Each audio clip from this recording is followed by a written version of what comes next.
Hello दोस्तों, तो आप सभी का स्वागत है फिर से अपने चैनल सुजय पाठक जी में। और आज हम लोग सेट नंबर 16 चलने वाले हैं। 15 सेट का वीडियो पीछे डाला जा चुका है, डिस्क्रिप्शन बॉक्स में भी डाला जा चुका है। उसे जाइए और जाकर देखिए। अगर वीडियो अच्छा लगे तो लाइक करिए, सब्सक्राइब करिए, दूसरों को शेयर भी कीजिए। और कोई दिक्कत हो तो कमेंट करिए, उस पर उसे सॉल्व कोई भी दिक्कत है उसको सॉल्व किया जाएगा, ठीक है। तो हम लोग बिना देरी के अपने अपने प्रश्नों की ओर चलते हैं, ठीक है। तो चलिए। और इसमें से हाँ, एक बात ध्यान दीजिएगा कि इसमें से आप ये सारे प्रश्न जो है ये प्रीवियस ईयर से लिया गया है। तो इसमें से आपको आप पहले देखिए कि आपसे कितना बन रहा है, ठीक है। अगर 20 पार कर जा रहे हो आप, तब समझ जाइए कि आपका तैयारी अच्छे लेवल का है, ठीक है। तो चलिए बिना देरी को अपने अपने पास को चलते हैं। पहला प्रश्न क्या कह रहा है? पहला प्रश्न कह रहा है कि किसी भी जल विद्युत गृह में विद्युत ऊर्जा में परिवर्तन होने वाली ऊर्जा कौन सी है? मतलब कौन सी इसमें से ऊर्जा है जो विद्युत ऊर्जा में परिवर्तित हो जाती है जल विद्युत गृह में? जल विद्युत गृह में कौन सी इस ऑप्शन में है जो क्या होता है कि विद्युत ऊर्जा में परिवर्तित हो जाती है, ठीक है। तो यांत्रिक ऊर्जा है, स्थितिज ऊर्जा है, उसमें ऊर्जा है, या गतिज ऊर्जा है। तो जल विद्युत गृह में, जब जल विद्युत गृह में जाइएगा तो क्या होता है कि उसमें टरबाइन घुरा घुरा घुमाया जाता है। तो क्या होता है, तो गति में रहता है। तो गति ऊर्जा जो घूमता है उसके बाद विद्युत पैदा होता है। इसलिए हम लोग समझ जाते हैं कि क्या कि गति ऊर्जा है वही चेंज होता है क्या, विद्युत ऊर्जा में। तो इसका आंसर क्या हो जाएगा? Option number D. गति ऊर्जा है वही विद्युत ऊर्जा में परिवर्तित होता है, ठीक है। गति ऊर्जा है वही जो है विद्युत ऊर्जा में परिवर्तित होता है। चलिए अगले प्रश्न को चलते हैं। तो अगला प्रश्न क्या करा है कि निम्नलिखित उल्लेखनीय गतिविधियों में से किस स्थिति ऊर्जा पीई को गतिज ऊर्जा में परिवर्तित किया गया है?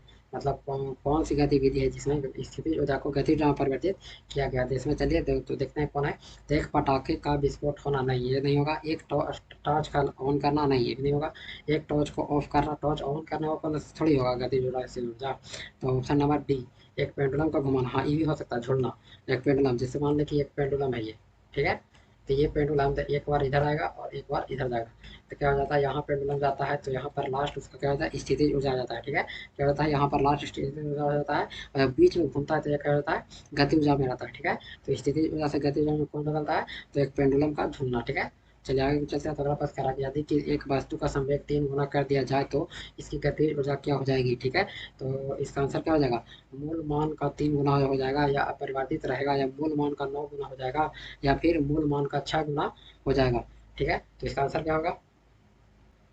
तो चलिए हम लोग बना कर देखते हैं। तो क्या होता है कि अगर तुम गतिज ऊर्जा और संवेग के बीच में जो जो संबंध होता है, क्या होता है कि के बराबर पी स्क्वायर बटे 2m, ठीक है। इसको मान लेते हैं समीकरण 1। और इसी को अगर चेंज कर लेके 3 गुना कर दिया जाए तो के बराबर 3p स्क्वायर, ठीक है, बटे 2m, ठीक है। तो क्या हो जाएगा, तो के बराबर 9p स्क्वायर बटे 2m, ठीक है। इसी को देखते हैं तो इसको समीकरण 2 बनाते हैं, ठीक है। समीकरण 2, ठीक है। तो आगे बता क्या आता है, पी स्क्वायर बटे 2m, दोनों को बराबर कर दीजिए। क्या हो जाएगा, 9 पी स्क्वायर बटा 2m, ठीक है। समीकरण वो एक और दो को बराबर कर दीजिए, ठीक है। तो क्या हो जाएगा, पी स्क्वायर से पी स्क्वायर खत्म हो जाएगा, ठीक है।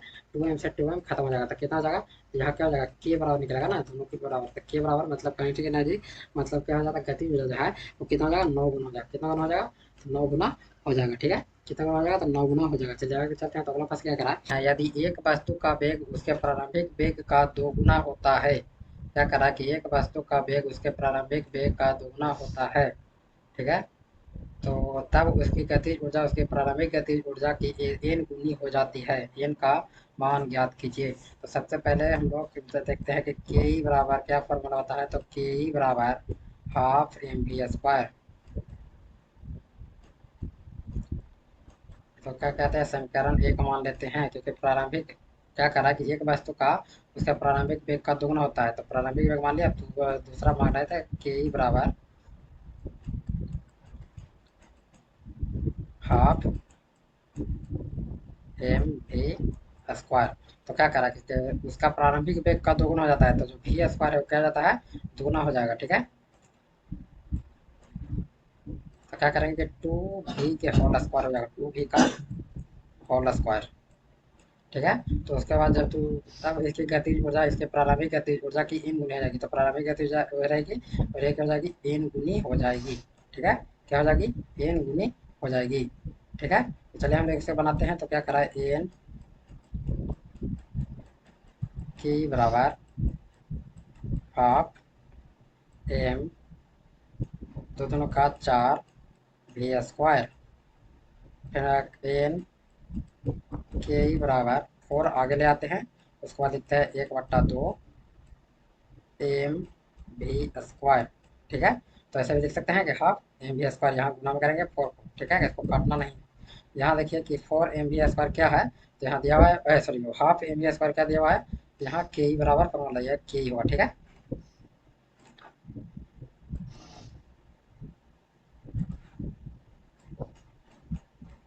के, ठीक है, तो यहाँ वही बैठा देंगे कि समीकरण समीकरण क्या करना है, एक से। ठीक है, समीकरण एक से चलेंगे तो क्या हो जाएगा, एन के बराबर 4 हाफ एम स्क्वायर के जगह पर क्या बैठेगा, के ई। ठीक है, मैंने गतिज ऊर्जा के ई, अब के ई से क्या कट जाएगा, एन बराबर क्या बचेगा, 4। तो क्या हो जाएगा, गति ऊर्जा कितना हो जाएगा, 4 गुना हो जाएगा। तो ऑप्शन नंबर 20 का सही हो जाएगा, गति ऊर्जा कितना हो जाएगा, तो 4 गुना हो जाएगा। ठीक है, चलिए अगले प्रश्न पे चलते हैं। तो अगला प्रश्न क्या करा है, यदि एक वस्तु का गतिज ऊर्जा उसके प्रारंभिक मान का 256 गुना हो जाता है तो नया रेखीय संवेग क्या होगा। तो मतलब मान लेते हैं कि पहला के ई बराबर हाफ एम वी स्क्वायर। ठीक है, तो इसको वी वन मान लेते हैं, और अगला मान लेते हैं के ई बराबर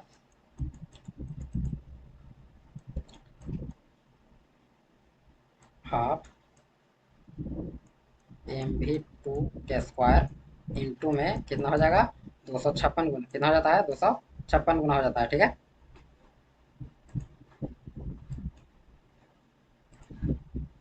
इंटू में 256 गुना।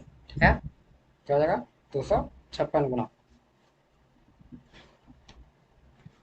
तो दोनों को बराबर कर दीजिए, तो half M V one square बराबर half M V two square गुना 256। तो क्या हो जाएगा, हाफ से हाफ कट जाएगा, एम से एम कट जाएगा, बचेगा क्या हम लोग पास, तब वी वन स्क्वायर बराबर 256 वी टू स्क्वायर। तब वी वन का जो स्क्वायर है दूसरी साइड ले आएंगे, तो वी वन बराबर अंदर रूट 256 वी टू स्क्वायर। ठीक है, तो 256 क्या हो जाएगा, उधर जगह नहीं देते, इधर लिख लेते हैं कि वी वन बराबर 256 क्या हो जाएगा, किसका स्क्वायर है, 16 का स्क्वायर हो जाएगा, और वी स्क्वायर लिखा हुआ था वी टू सिर्फ हो जाएगा, क्या हो जाएगा, वी टू। हमारा क्वेश्चन ये पूछा था क्या, एक प्रारंभिक मान का कितना गुना हो जाएगा, तो प्रारंभिक मान वी वन का कितना गुना हो गया, 16 गुना। तो ऑप्शन नंबर 20 का क्या हो जाएगा, सही हो जाएगा कि 16 गुना हो जाएगा। चलिए आगे कर चलते हैं। तो अगला प्रश्न क्या कह रहा है, अगला प्रश्न करना है, किसी भी वस्तु द्वारा उसकी स्थिति या विन्यास द्वारा प्राप्त ऊर्जा को क्या कहा जाता है। स्थिति बोल रहा है और विन्यास, तो क्या हो जाएगा इसका आंसर, स्थिति ऊर्जा। क्या हो जाएगा, स्थिति ऊर्जा। ठीक है, स्थिति और विन्यास कर रहा तो क्या हो जाएगा इसका आंसर, स्थिति ऊर्जा हो जाएगा। ठीक है, क्या हो जाएगा, स्थिति ऊर्जा सी।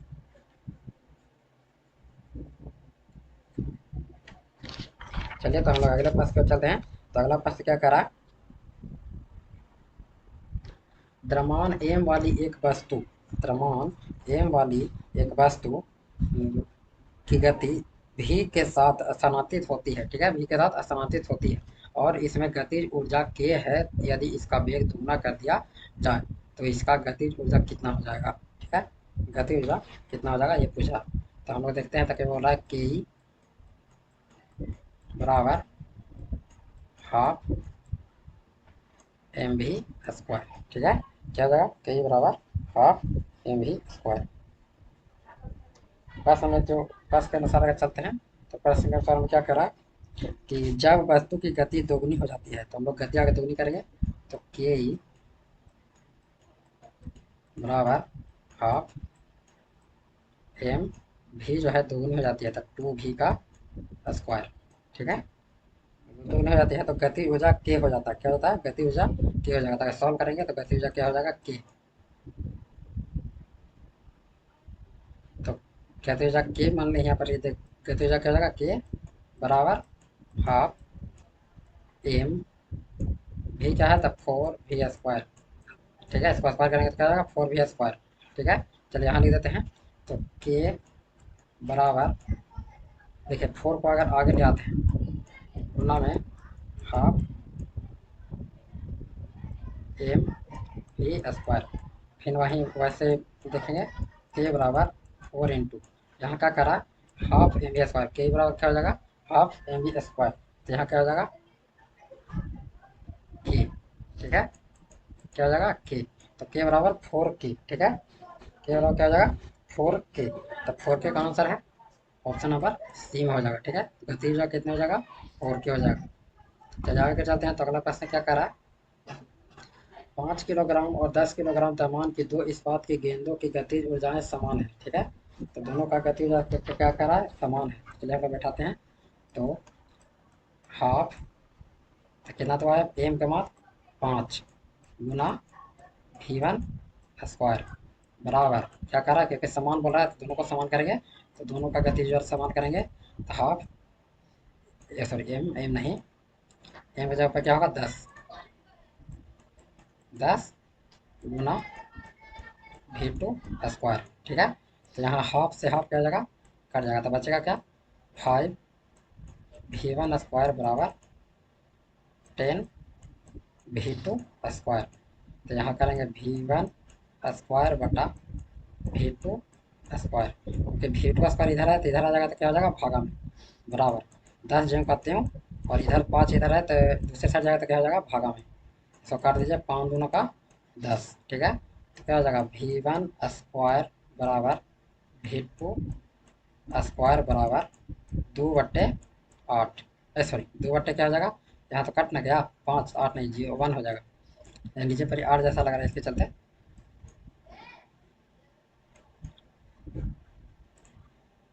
ये 5 है तो ये कट गया। ठीक है, और ये जो बचा 1। ठीक है, तो क्या हो जाएगा, तो v1 जो है मतलब जो 5 किलो द्रव्यमान वाला वस्तु है, वो v2 जो 10 किलोग्राम वाले वस्तु से क्या हो जाएगा तेज गति से चलेगा। तो इसका असर मिलाइए, गति ऊर्जा नियत निकाय की गति पर निर्भर नहीं करती है। 5 किलोग्राम वाली गेंद तेज चल रही है, तो हाँ ये बात सही है कि 5 किलोग्राम वाली जो वस्तु है वो तेज चल रही है। ठीक है, क्या करिए तेज चल रही है, तो ऑप्शन नंबर 20 का सही हो जाएगा। चलिए अगले प्रश्न के चलते हैं। तो अगला प्रश्न कह रहा है कि यांत्रिक ऊर्जा किसके बराबर है, यांत्रिक ऊर्जा किसके बराबर है। पहले भी बता चुके हैं कि यांत्रिक ऊर्जा किसके बराबर है, तो गति ऊर्जा प्लस स्थिति ऊर्जा के, यानी गतिज ऊर्जा और स्थिति ऊर्जा का जोड़ देते हैं तो क्या हो जाता है यांत्रिक ऊर्जा बनता है। ठीक है, चलिए हम लोग अगले प्रश्न पे चलते हैं। इसमें कह रहा है कि 1 बिलियन में पानी की 320 ग्राम मात्रा में 47 ग्राम लवण की मात्रा है। ठीक है, कितना है तो 47 ग्राम लवण की मात्रा है। द्रव्यमान प्रतिशत द्वारा विलयन की सांद्रता की गणना कीजिए। ठीक है, द्रव्यमान प्रतिशत द्वारा विलयन की सांद्रता की गणना करना है। ठीक है,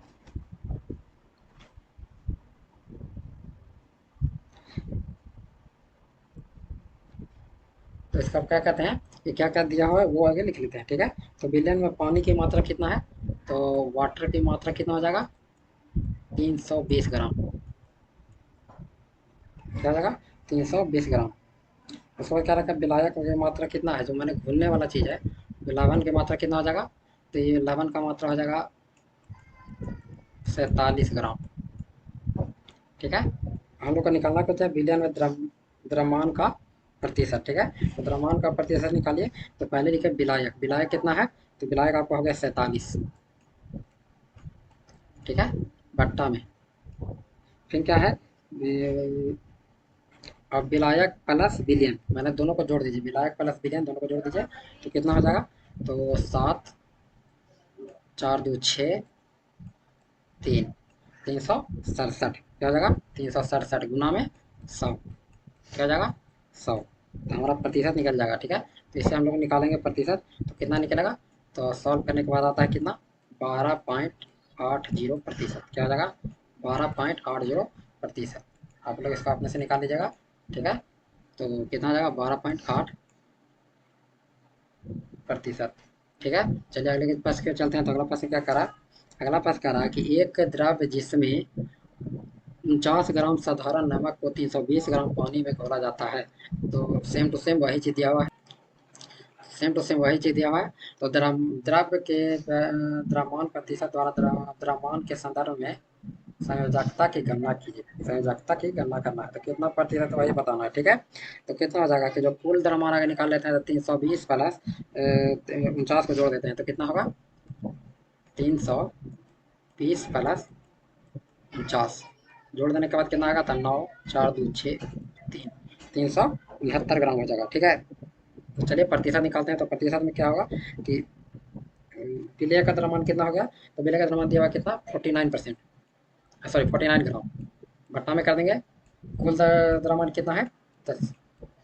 369 गुना में 100, ठीक है। क्या हो जाएगा? गुना में 100। तो इसको सॉल्व कीजिएगा। तो सॉल्व करने के बाद इसका आंसर क्या आ जाएगा?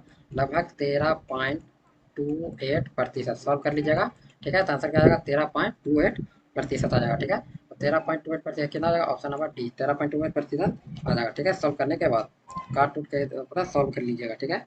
तो चलिए आगे चलते हैं। तो अगला प्रश्न क्या कह रहा है?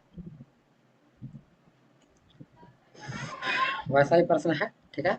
चलिए बनाने का प्रयास करते हैं। तो क्या कर रहा है? 1 बिलियन में 320 ग्राम जल में 31 ग्राम नमक और द्रव्यमान प्रतिशत संबंध में अनुसार द्रव्यमान के संदर्भ में बिलियन की सांद्रता ज्ञात की जाए। फिर से वही है कि आगे कुल द्रव्यमान निकालें तो कुल द्रव्यमान कितना होगा? तो जोड़िए 320 प्लस 31 जुटने के बाद कितना आएगा? 1 3 2 5 और 351 कितना आ जाएगा? 351, ठीक है। कुल द्रव्यमान कितना आ जाएगा? 351। और पूछ क्या जा रहा है? तो पूछ रहा है किसका? तो द्रव्यमान का। 31 नंबर का पूछ रहा था, 31 करेंगे। कुल द्रव्यमान कितना है? 351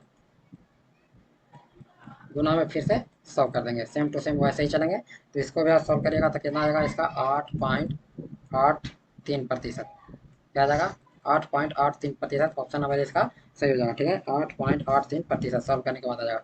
चलिए आगे चलते हैं। तो अगला प्रश्न क्या करा? फिर से वही क्वेश्चन है, ये आप लोग होमवर्क में है, इसको आप अपने से बनाइएगा, ठीक है। सेम टू सेम वैसे ही है, वैसे ही बनाइएगा, ठीक है। चलिए आगे चलते हैं। तो अगला प्रश्न क्या करा है कि 150 ग्राम पानी में 50 ग्राम चीनी घोल कर बनाए विलयन में मास प्रतिशत के जरिए मास का सांद्रता होगा। मास का सांद्रता पूछ रहा है। फिर से वही क्वेश्चन है, सेम टू सेम, ठीक है। तो ये भी सेम टू सेम वैसे ही बनेगा। तो आगे कुल द्रव्यमान निकाल लीजिए तो क्या हो जाएगा? 150 जोड़ दीजिए। 150 प्लस 50 कितना हो जाएगा? 200, ठीक है। कितना हो जाएगा? 200। और उसी पर निकालिए कितना का? तो 50 का निकालना है। तो 50/200 गुना 100, ठीक है। चलिए तो इसको काटते हैं। तो क्या हो जाएगा? एक जीरो से एक जीरो कटेगा, एक जीरो से एक जीरो कट जाएगा। यहाँ 2 से काट दीजिए कितना? 5 बार में 5 पचे 25 कितना हो जाएगा? 25% आंसर हो जाएगा, ठीक है। कितना हो जाएगा? 25% आंसर हो जाएगा। अगला प्रश्न करा कि 1 बिलियन में पानी की 320 ग्राम मात्रा में 36 ग्राम लवण है। द्रव्यमान प्रतिशत के अनुसार द्रव्यमान के संदर्भ में विलयन की सांद्रता कितनी होगी? क्वेश्चन पूछ रहा है कि वितरण के साथ आप सेम टू सेम वैसे ही बनेगा ये भी, ठीक है। तो क्या हो जाएगा? कुल द्रव्यमान निकाल लीजिए तो क्या हो जाएगा? 320 प्लस 36 तो जोड़ने के बाद कितना आएगा? 6 3 2 5 356 निकालना किसका है? तो 36 ग्राम का। तो 36 कुल ग्राम कितना द्रव्यमान है? 356 गुना 100। इसको काट के देखिए। तो 18 दूना 36, इसको काटिए। 2 1 कम 2, एक गया 7 दूनों का 14, एक गया 8 दूनों का 16, ठीक है। फिर से काटिए इसको। तो फिर 2 से कट जाएगा तो 9 बार में कटेगा। और ये कटेगा कितना? 8 दूनी की 16, 9 दूनी का 18, ठीक है। और इसको पूरा सॉल्व अगर करिएगा, सॉल्व करने के बाद आपको आंसर आएगा 10.11%, ठीक है। तो ऑप्शन नंबर सी इसका सही होगा, 10.11%। इसको सॉल्व कर दीजिएगा पूरा, ठीक है। फिर 989 से भागा देकर देखिएगा तो क्या हो जाएगा? 10.11%, ठीक है। चलिए तो हम लोग अगले प्रश्न की ओर चलते हैं। तो अगला प्रश्न क्या करा है? अगला प्रश्न सेम टू सेम है, उसको HW में डाल दिया है, ठीक है। इसको आप खुद बना कर देखिएगा, वैसे ही बन जाएगा। दोनों को जोड़ दीजिएगा, 41 दोनों का जो जोड़ना है उतना आएगा, उनमें 100 कर दीजिएगा, जो आंसर आएगा वही आंसर हो जाएगा, ठीक है। चलिए आगे चलते हैं। तो अगला प्रश्न क्या करा? अगला प्रश्न कह रहा है कि फ्लोरीन में रिक्त स्थान कार्बन परमाणु होते हैं। फ्लोरीन में कितना कार्बन परमाणु होता है? ठीक है। तो फ्लोरीन में कितना कार्बन परमाणु होता है ये बताना है। तो फ्लोरीन में कितना कार्बन परमाणु होता है, तो वो होता है 60। कितना होता है, 60। कितना हो जाएगा, कार्बन परमाणु 60 होता है। चलिए आगे चलते हैं। तो अगला प्रश्न क्या करा, अगला प्रश्न करा कि दो या दो से अधिक रूपों के किसी तत्व का होना जिसमें भौतिक गुण भिन्न लेकिन रासायनिक गुण समान होता है, तो उसे क्या कहा जाता है, तो उसको क्या कहा जाता है, तो उसको कहा जाता है अपरूपता। क्या कहा जाता है, तो अपरूपता कहा जाता है। क्या कहा जाता है, अपरूपता कहा जाता है। चलिए आगे चलते हैं। तो अगला प्रश्न क्या करा कि निम्न में से कौन सा कार्बन का अपरूप नहीं है, निम्न में से कौन सा कार्बन का अपरूप नहीं है, तो कौन है, तो हीरा तो है, ग्रेफाइट भी है, फ्लोरीन भी है, लेकिन कार्बन डाइऑक्साइड नहीं है। ठीक है, तो कार्बन डाइऑक्साइड नहीं होगा। ठीक है, क्या हो जाता है, कार्बन डाइऑक्साइड नहीं होता। कार्बन डाइऑक्साइड में कार्बन होता है लेकिन कार्बन का अपरूप होता नहीं है। ठीक है, क्योंकि गैसीय माध्यम में क्या होता है, गैसीय माध्यम हो जाता है। तो चलिए इसको और कुछ बता देते हैं क्या होता है, क्यों नहीं होता है। कि कार्बन डाइऑक्साइड जो होता है समान तापमान और दाब पर एक रंगहीन और अज्वलनशील और ग्रीन हाउस गैस है। यह कार्बन का एक अपरूप नहीं है। वायुमंडल में पाई जाने वाली गैसों में CO2 की मात्रा 0.03% है। इसका उपयोग सोडा वाटर और चीनी उद्योगों में, सफेद लेड के उत्पादन में और अग्निशामक यंत्रों में भी कार्बन डाइऑक्साइड का प्रयोग किया जाता है। ठीक है, तो कार्बन डाइऑक्साइड जो है कार्बन का अपरूप नहीं है। चलिए आगे चलते हैं। तो अगला प्रश्न कह रहा है कि नारियल के छिलके में मौजूद कौन सा ऊतक उसके कठोर और दृढ़ बना बना देता है। ठीक है, आंसर बताया कि नारियल के पौधा जो है तो उसको में कौन सा ऊतक होता है जैसे कठोर और दृढ़ बताता है। ठीक है, तो इसका आंसर क्या हो जाएगा, तो इसका आंसर हो जाएगा ऑप्शन नंबर बी, स्केलेटन काइमा। क्या हो जाएगा, स्केलेटन काइमा। ठीक है, क्या हो जाएगा इसका आंसर, स्केलेटन काइमा। चलिए आगे चलते हैं। तो अगला पर कह रहा है कि जाइलम में कौन सा तत्व मृत कोशिकाओं से बने होते हैं और फिर भी पौधों में जल और खनिजों का परिवहन के लिए उत्तरदायी होते हैं। तो ऑप्शन नंबर एक कह रहा है वाहिका और जाइलम मृदुक वाहिका और जाइलम मृदुतक, और सी कह रहा है वाहिनिका और वाहिका, और डी कह रहा है वाहिनिका और जाइलम तंतु। तो इसका आंसर क्या हो जाएगा, तो इसका आंसर होगा ऑप्शन नंबर सी, वाहिनिका और वाहिका। क्या हो जाएगा, वाहिनिका और वाहिका। चलिए अगले प्रश्न पे चलते हैं। तो अगला प्रश्न क्या करा है, अगला प्रश्न कह रहा है कि पौधे में विभाजोतक ऊतक की कोशिका एक ऐसी प्रक्रिया से गुजरती है जिससे वह विभाजित होने की क्षमता खो देती है तथा एक अस्थायी आकृति और आकार ग्रहण कर लेती है और एक विशिष्ट कार्य करने के लिए विशेषीकृत हो जाती है। इस प्रक्रिया को किस नाम से जाना जाता है, तो जानता है कि क्या करा कि विभाजोतक करा था, विभेदन हो जाएगा। क्या हो जाएगा सर, विभेदन हो जाएगा इसका आंसर। क्या हो जाएगा सर, तो विभेदन इसका आंसर हो जाएगा। ठीक है, क्या लगा, विभेदन इसका आंसर होगा ऑप्शन नंबर बी। चलिए आगे चलते हैं। तो अगला प्रश्न क्या करेंगे, किस किस पादप में मोटी कोशिका भित्ति वाली ऐसी कोशिकीय कोशिकाएं हमें कहाँ मिल पाती है, मतलब ये जो चित्र बना है वो कोशिका कहाँ मिलती है। ठीक है, तो ये कहाँ मिलेगी, तो ये मिलेगी फ्लोएम में। कहाँ मिलेगी, फ्लोएम में, ऑप्शन नंबर डी, फ्लोएम में ये कोशिका मिलती है। ठीक है, चलिए आगे चलते हैं। तो अगला प्रश्न कह रहा है कि इनमें से कौन सा जाइलम का एक घटक नहीं है, इनमें से कौन सा एक जाइलम का घटक नहीं है। वो क्वेश्चन पूछ रहा है इनमें से कौन सा एक जाइलम का घटक नहीं है, मतलब जाइलम से उसका कनेक्शन नहीं है, इसको पूछ रहा है।